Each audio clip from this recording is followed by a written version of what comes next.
అది 31వ తారీఖు ఆయన రిటైర్ అవుతున్నారు.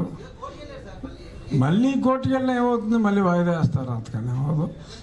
వాళ్ళు 31 లోపు ఎట్టి పరిస్థితుల్లోనూ పోస్టింగ్ ఇవ్వరు.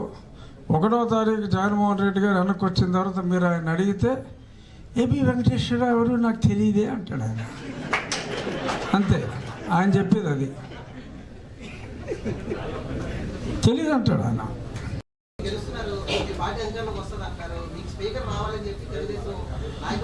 నేనైతే అనుకోవట్లే. నాకు తెలిసి జగన్మోహన్ రెడ్డి గారు అసెంబ్లీలో కాలే పెట్టడు. ప్రతిపక్ష నాయకుడిగా ఆయన కాలు పెట్టడు. ఆయన తట్టుకోలేడు. అతని స్వభావం నాకు అవగాహన ఉంది. అతను అవమానం తట్టుకోలేడు, రాడు. అసెంబ్లీకి అయితే ఆయన రాడు.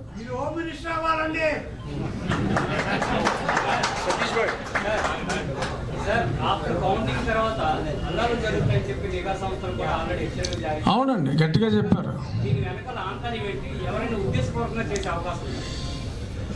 అంటే డెఫినెట్గా అల్లర్లు చేసే అవకాశం కొన్ని చోట్ల తప్పకుండా ఉందండి. కానీ పోలీస్ వ్యవస్థ ఇప్పుడు కొంచెం పటిష్టంగానే ఉంది.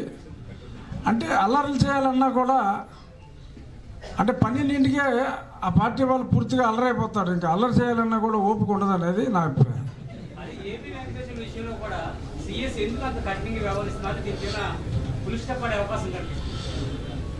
ఫుల్ స్టాప్ అయితే పడదండి. అది 31వ తారీఖు ఆయన రిటైర్ అవుతున్నారు. మళ్ళీ కోర్టుకి వెళ్ళినా ఏమవుతుంది, మళ్ళీ వాయిదా వేస్తారు. అంతకన్నా అవ్వదు. వాళ్ళు 31 లోపు ఎట్టి పరిస్థితుల్లోనూ పోస్టింగ్ ఇవ్వరు. 1వ తారీఖు జగన్మోహన్ రెడ్డి గారు వెనక్కి వచ్చిన తర్వాత మీరు ఆయన అడిగితే ఏబి వెంకటేశ్వరరావు ఎవరు నాకు తెలియదే అంటాడు ఆయన. అంతే ఆయన చెప్పేది, అది తెలియదు అంటాడు ఆయన. చేత ఆయన్ని టార్గెట్ చేసుకున్నారు, చేశారు. Do subscribe Saksham Vizag. Watch, like, share and comment. Thank you.